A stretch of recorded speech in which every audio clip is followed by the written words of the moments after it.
بسم اللہ الرحمن الرحیم ومن الناس من يشري نفسه ابتغاء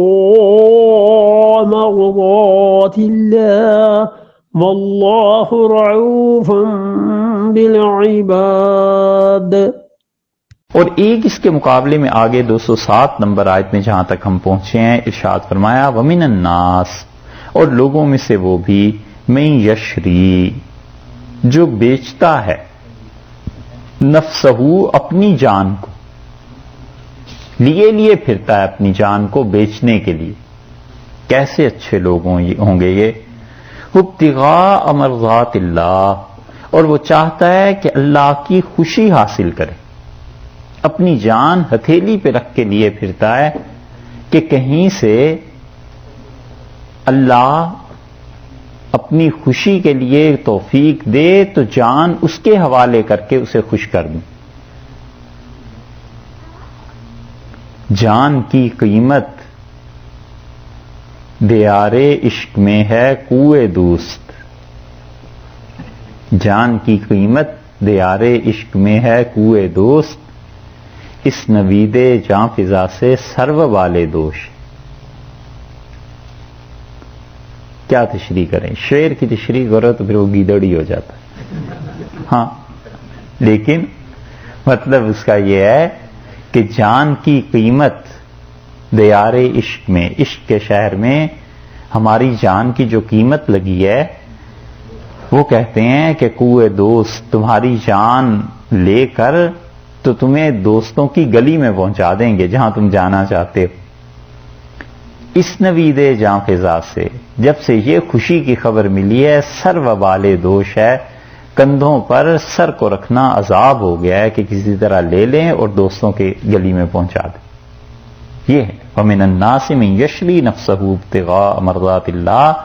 اور اللہ کے بندوں میں ایسا بھی ہے جو بیچتا ہے اپنی جان کو اللہ کی خوشی حاصل کرنے کے لیے۔ یہ ہیں صحابہ کرام رضی اللہ عنہ، اور کہتے ہیں کہ یہ آیت حضرت صہیب رضی اللہ عنہ کے بارے میں نازل ہوئی ہے، اور حضرت صہیب رضی اللہ عنہ وہ آدمی تھے جن کو حضرت عمر رضی اللہ عنہ کبھی کبھی جب لوگ نئے مسلمان ہوتے تھے اور اسلام کے بارے میں پوچھتے تھے تو حضرت عمر رضی اللہ عنہ کہتے تھے کہ صہیب یہ اوپر والی چادر ذرا اپنے جسم سے سرکاؤ، اور لوگوں کو کہتے تھے کہ اس کی کمر دیکھو تو ان کی کمر پہ سفید داغ تھے، تو لوگ اسے دیکھ کے حیرت سے پوچھتے تھے کہ یہ داغ کیسے پڑے؟ تو بتاتے تھے کہ اسلام جب ہم نے قبول کیا تو مجھے مشرکین مکہ انگاروں پر لٹا دیتے تھے، اور میرا جسم موٹا تھا، تازہ تھا، جوانی کا زمانہ تھا، اور اتنا بھاری پتھر میرے سینے پہ رکھ دیتے تھے کہ ہل نہیں سکتا تھا میں، اور وہ انگارے میرے خون اور چربی سے بجھ جاتے تھے۔ تو یہ نشان اس وقت کے پڑے ہوئے ہیں۔ تو حضرت عمر رضی اللہ عنہ کہتے تھے یہ اسلام ہے، تم مجھ سے پوچھتے ہو اسلام، تو یہ اسلام۔ اسی وجہ سے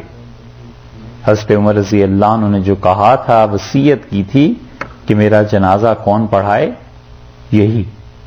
حضرت صہیب رضی اللہ عنہ نے جنازہ پڑھایا تھا حضرت عمر رضی اللہ عنہ کا۔ تو کہتے ہیں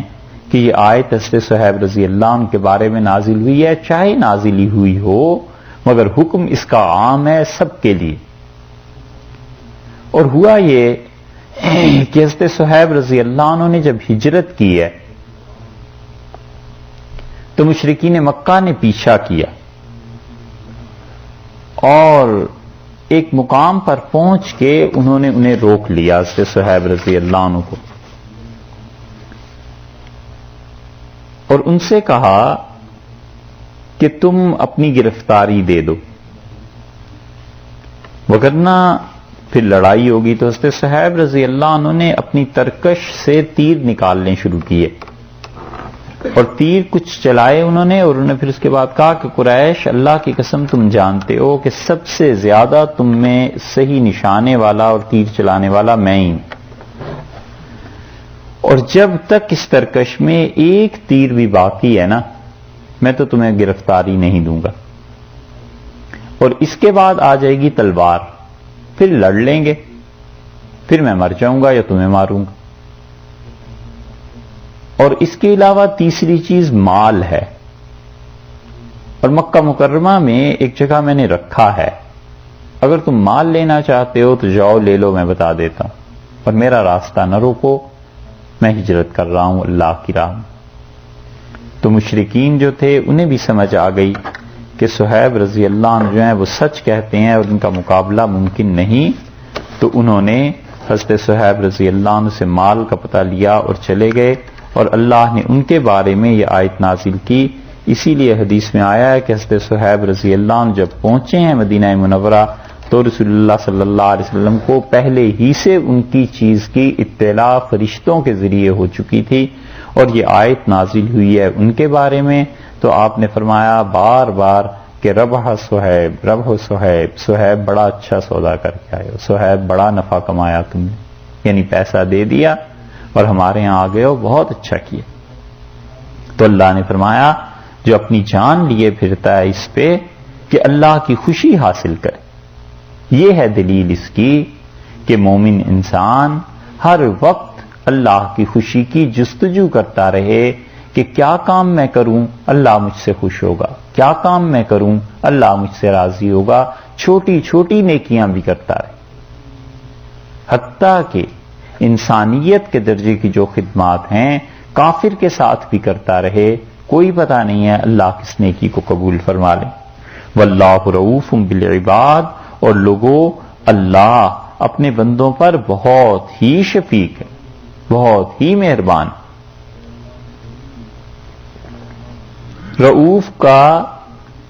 ترجمہ کل بھی آپ سے عرض کیا تھا کہ اردو میں ممکن نہیں، بہت زیادہ شفقت اور مہربانی، جیسے ماں کی ہوتی ہے نا ممتا، ایسی چیز ہے کہ اللہ تم پہ بہت زیادہ مہربان۔